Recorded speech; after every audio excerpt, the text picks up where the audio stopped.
नमस्कार, आप सभी का स्वागत है आप सभी के अपने चैनल जय गुरुदेव उत्तराखंड पर।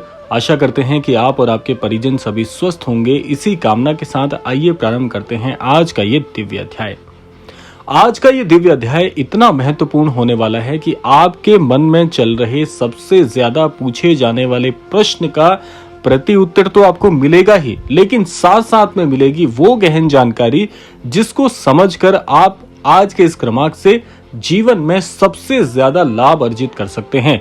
यानी कि अगर कोई ऐसा क्रमांक हो जो सबसे ज्यादा चमत्कारिक हो, जो सबसे ज्यादा शक्तिशाली हो, वो आज का ये क्रमांक साबित होने वाला है। क्योंकि आज हमने जो जानकारी इसमें महाराज जी की शिक्षा अनुरूप प्राप्त की है, वो आपके साथ साझा करते हुए आपके जीवन में निसंदेह बड़े परिणामों को आकर्षित करने के लिए आज का ये क्रमांक परिपूर्ण है।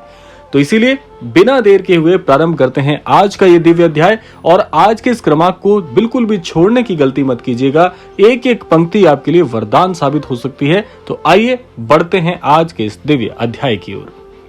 हमारे इस अनन्य भक्त परिवार पर आज का ये क्रमांक इसलिए भी विशेष है क्योंकि सबसे ज्यादा पूछे जाने वाला प्रश्न आज हमने इसमें शामिल किया है।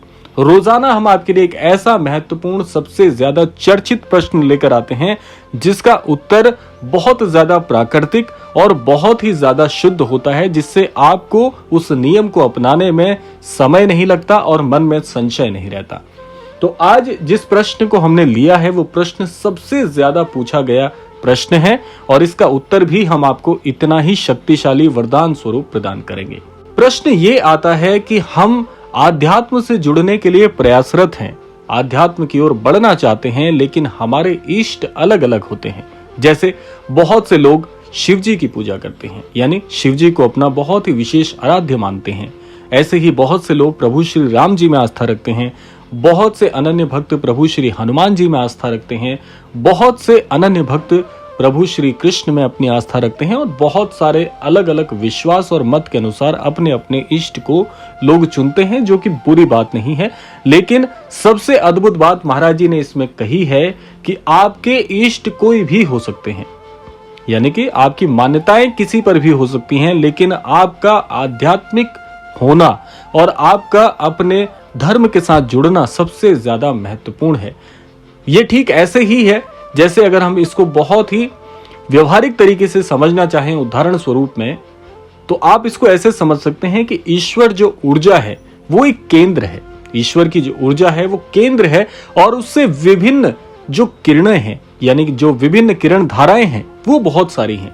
और इसको अगर और सटीक तरीके से समझना चाहें तो हम ऐसे समझ सकते हैं जैसे दूध है, दूध से अलग अलग चीजें बनती हैं। दूध से पनीर का निर्माण होता है, दूध से दही बनता है, दूध से घी बनता है, लेकिन उन सभी का मूल दूध ही है।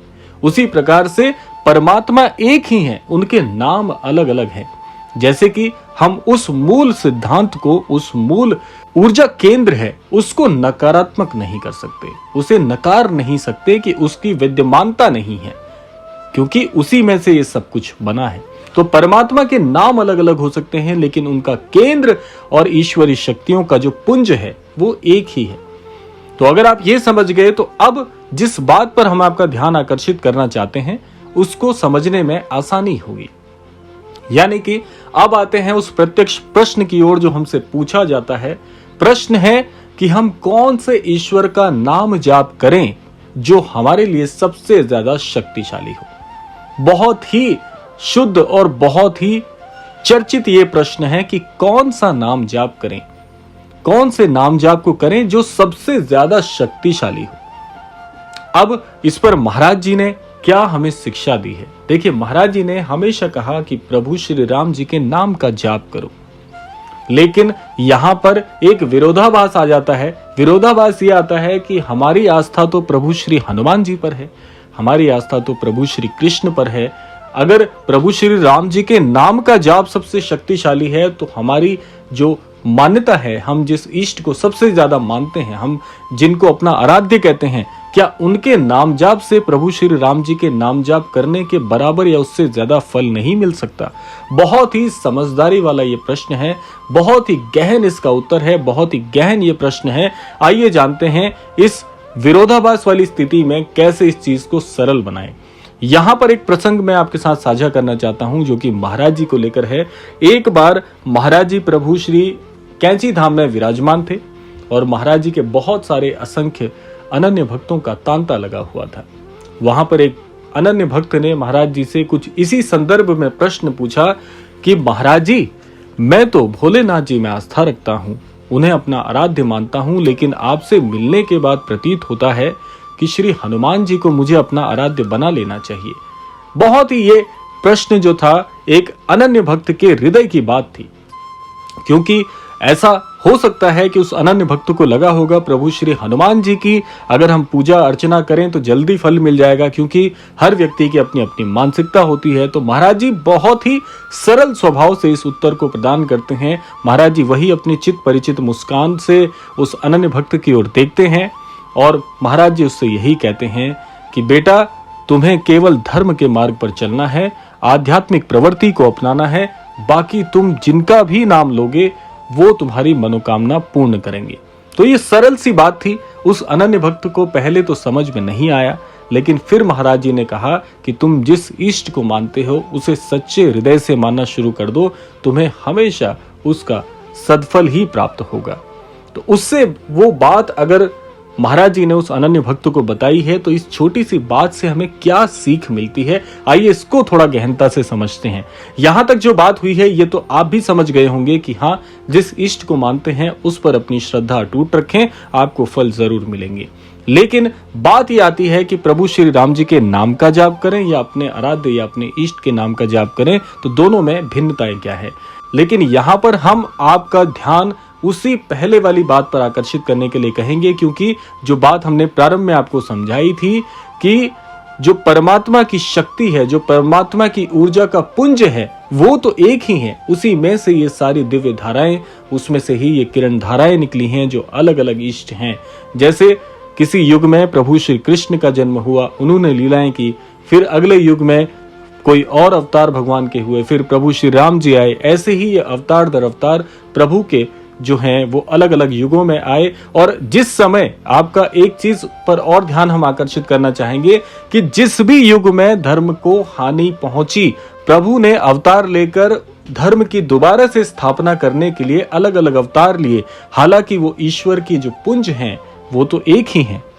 यहां तक आप समझ गए होंगे हम आपका ध्यान किस ओर आकर्षित करना चाहते हैं।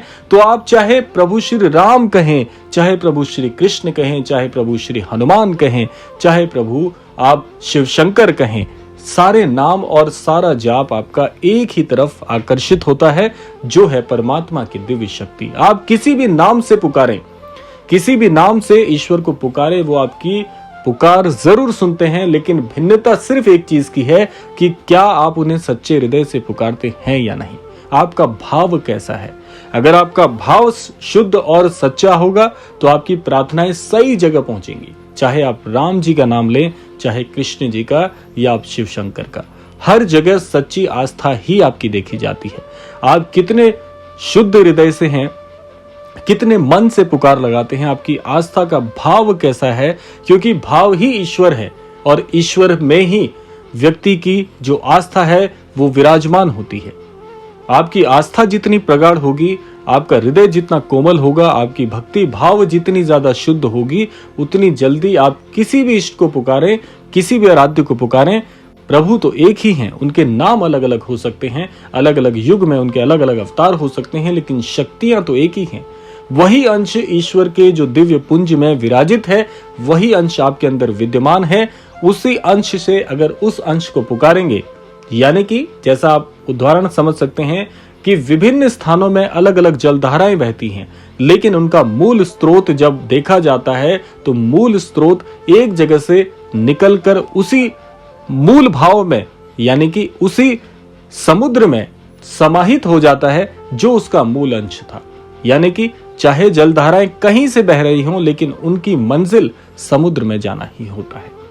तो ऐसे ही आपको समझाने का हमने प्रयास किया है कि आप कुछ भी करें, लेकिन आस्था से करें, सच्चे भक्ति भाव से करें, सच्चे हृदय से करें। आप किन्हीं भी पुकारें, जो भी आपके आराध्य हों, जो भी आपके इष्ट हों, वो आपकी पुकार जरूर सुनेंगे। और यही महाराज जी ने समझाने का प्रयास किया है कि बेटा, सच्चे हृदय से की गई पुकार कभी भी विफल नहीं जाती।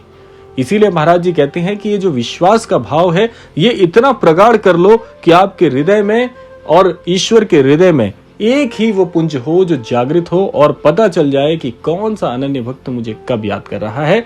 यही आपके लिए आज का मूल मंत्र है। अगर आप इस भाव को समझ गए, समझ लेना, जीवन में कभी गलती नहीं होगी। हमेशा सन्मार्ग और सन्मति से ओतप्रोत आपका जीवन रहेगा। कभी भी आप अपने पद से, यानी जिस भाव में आप जीवन यापन कर रहे हैं, उस भाव से बिगड़ेंगे नहीं। कोई शक्ति आपको डिगा नहीं पाएगी, क्योंकि ईश्वरीय शक्तियों के सामने किसी प्रकार की कोई नकारात्मकता और उनका भाव नहीं चलता। ईश्वर के दरबार में केवल ईश्वर की मर्जी और ईश्वर की उस आस्था से ईश्वर का प्रसाद ही प्राप्त होता है। कभी भी विफलताएं ईश्वर के मार्ग पर आपको नहीं मिलेंगी। धर्म के मार्ग पर हार हो जाए, ऐसा कभी नहीं देखा गया। किसी भी युग में आप किसी भी कथांक को ले लीजिए, किसी भी दर्शन को ले लीजिए, कहीं भी अनन्य भक्त की हार नहीं होने दी। अगर आप बात करें उदाहरण स्वरूप में, बहुत से ऐसे उदाहरण हैं। प्रभु प्रहलाद जी ने कभी भी ईश्वर का साथ नहीं छोड़ा।